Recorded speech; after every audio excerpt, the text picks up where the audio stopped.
Haven't come out of this store in a while. Thought I'd try it. Hellboy. No, not that one. That one. Yes. I remember when that came out, man, back in 2004. Uh,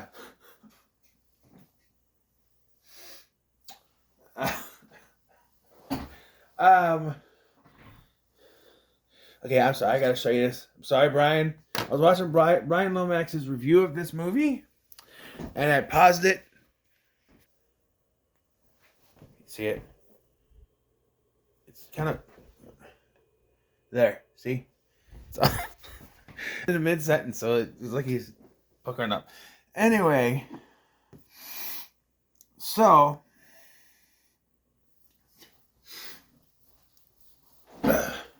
help boy tells the story of a demonoid creature released back in World War II, and 60 years later, our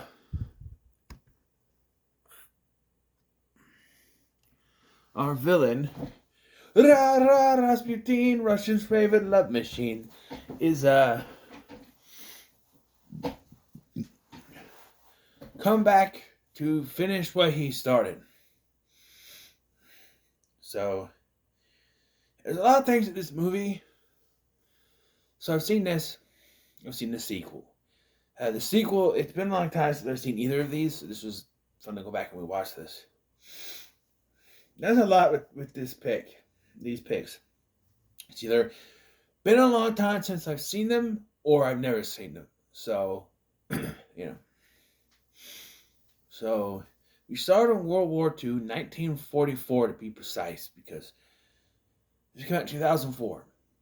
So, the 60 years, you know. And Grigory Rasputin, lover of the Russian queen. I'm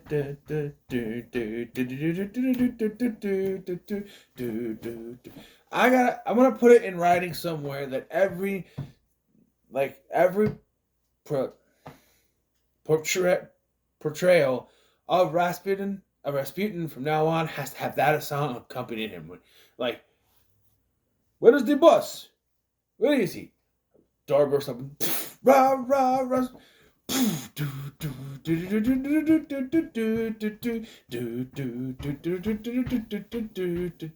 Rah rah Rasputin, Russian lover of the Russian queen. Rah rah Rasputin, Russia's greatest love machine. Just have him come out, not even dancing or acknowledging the song. It just plays like it's not diegetic. It's just for us. You know what I mean? Like, they don't hear it. We do. And it's just like an entrance thing. Which would make it even more funnier if the door just bursts open and to them he's just walking in. There's no music. Anyway. So 1944, Grigory Rasputin opens up a portal, but is stopped by Professor Broom, who is played throughout the film by John Hurt, rest in peace. It was played by a different actor in the opening. He didn't want to de-age John Hurt. Doctor Who did it. It was after this, though. But,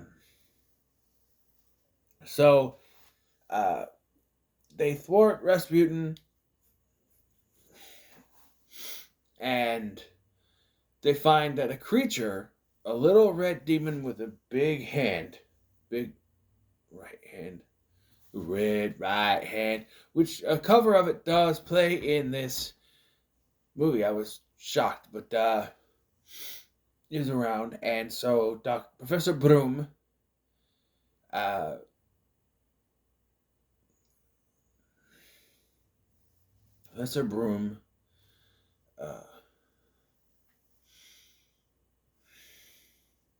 adopts the child as his own son. 60 years later, they're a part of the Bureau something. It's a special government agency that works with freaks and weirdos, basically. controlled by Jeffrey Tamboir, who plays Manning. At first, you don't like him, but then as the film goes on, you see that actually he does have respect for Hellboy. Because at first he's treating him like second-class citizen. He's this red freak that's running around, But you see the respect later. But, of course, every film needs an audience surrogate. And so we have Agent Myers. Yes. And he's the new guy. And like I said, he's an audience surrogate. So we're getting to know things about the agency through him. I gotta put my nose. Hold on. So we learn about the agency and bureau and everything through him. We do get a first mission where Hellboy is hunting on this creature called Samael. He thinks he destroys it, but they find out that he's like the creature of regeneration. The Doctor. Or resurrection, rather. So he keeps coming back. And you kill one, two places. It's like a Hydra, of Greek mythology. You know what I mean? You kill one, two takes his place, that sort of thing.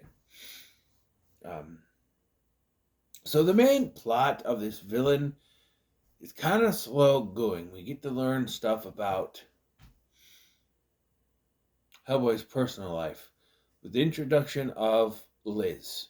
And Liz, played by Selma Blair, who was in a relationship with Hellboy, and I guess she couldn't control her powers, so she left and went to like a mental institution or something. But Myers goes to see her and eventually talked into coming back to the Bureau to seek help from Professor Broom.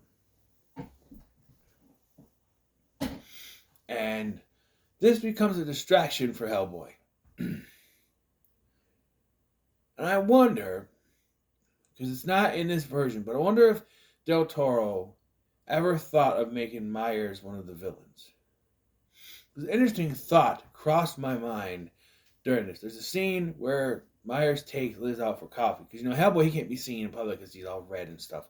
So Myers is taking her out for coffee. He's sitting on a bench instead of at a cafe like a normal person would. Sitting on a bench. Maybe it's because, fire, And the Hellboy is perched on the top of this building. And how no one ever sees him is beyond me. He's sitting up there and there's this little boy with him. Talking to him. You're Hellboy's ass. Shh, quiet kid. And so he's watching Myers and he's like, the kid's like, oh, he must be bored. Huh? He's yawning. Oh, the old yawn trick. Huh? It's like, with Umbrella. So he does that. And Hellboy throws a rock at him. Hits him and he's like, who threw that? But unfortunately, during this scene, Rasputin and this other guy, I don't remember, is it Kraus or is that the next one? I don't know. This other guy, Crouton? I'm going to call him Crouton. It's the guy wearing a gas mask. I'm going to call him Crouton. So, Rasputin and Crouton show up and kill Professor Plum in the study with a candlestick. No. Well, it's not much better. Professor Broom. Yes, I have to say it like that. Kill Professor Broom. He's holding a rosary. This is where he was like, okay, I'm getting revenge. And this is also where I feel like the narrative with Liz kind of tips off. Where it feels like the only reason she's involved is so that she can be a distraction. Her and Myers can be a distraction. Because she's got this story about she doesn't know if she wants to go back to the Bureau, wants to use her powers, all that stuff.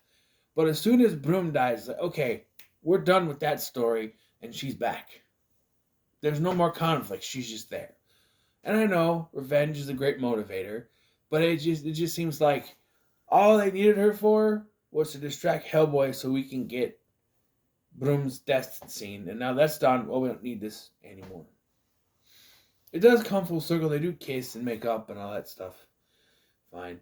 And by the way, having the exposition, having the dialogue during this hunt for creatures in this tunnel between Myers and her is just like, now we're gonna talk about it now, and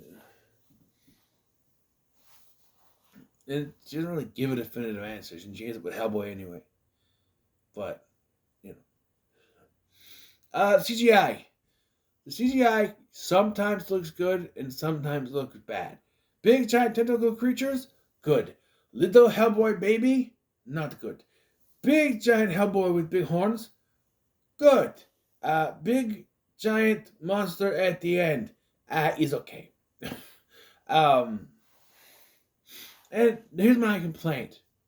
Okay, they clearly thought that Rasputin was a boring villain, and he kind of is. He kind of reminds me of Moriarty, or the bad guy from League of Extraordinary Gentlemen. He just sort of is there. And when they reveal it was just M the whole time, it's like, oh, well, that's stupid.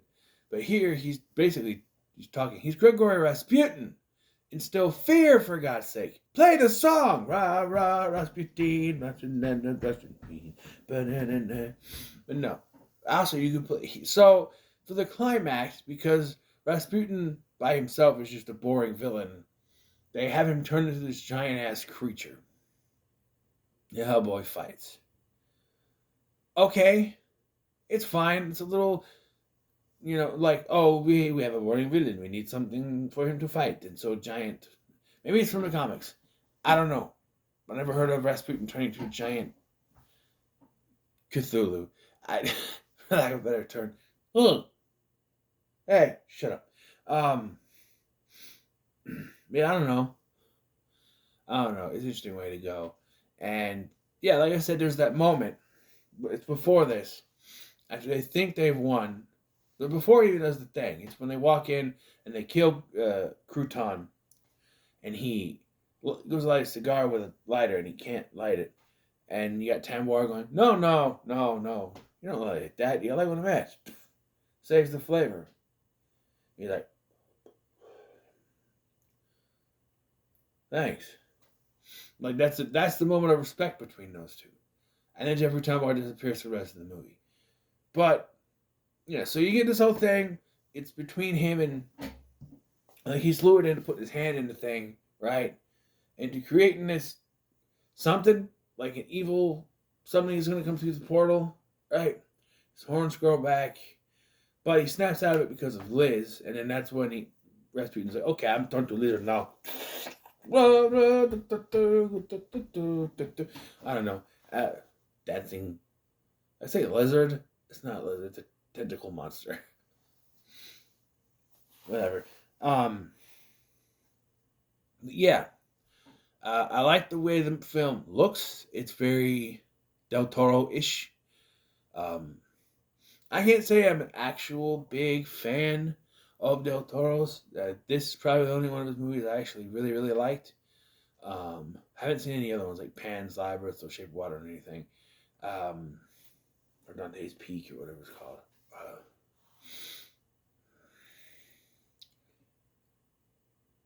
Not a fan of Blade 2.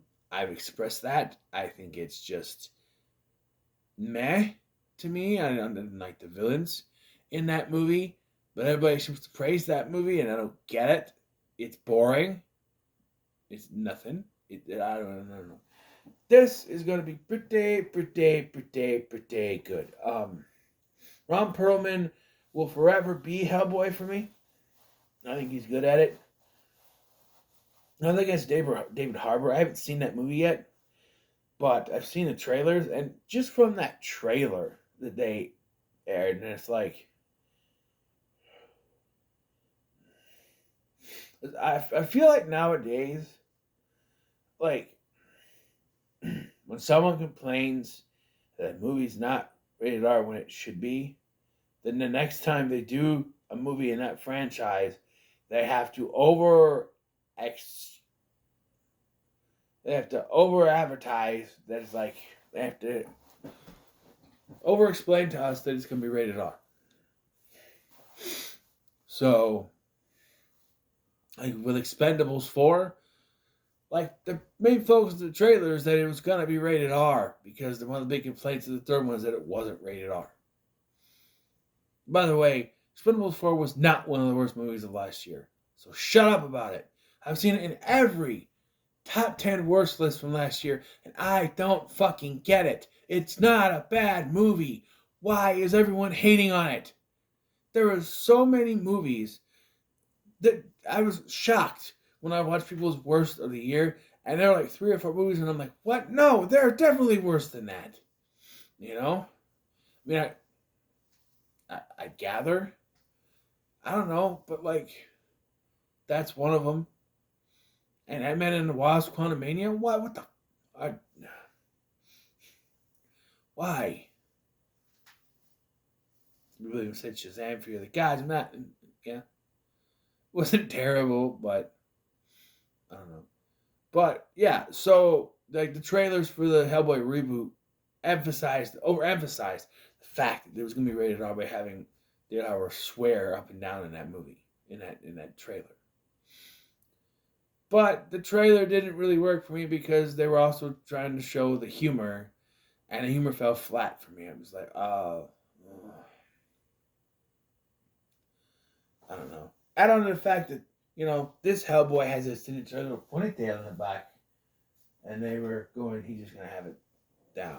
But, yeah, so Hellboy from 2004 is pretty good.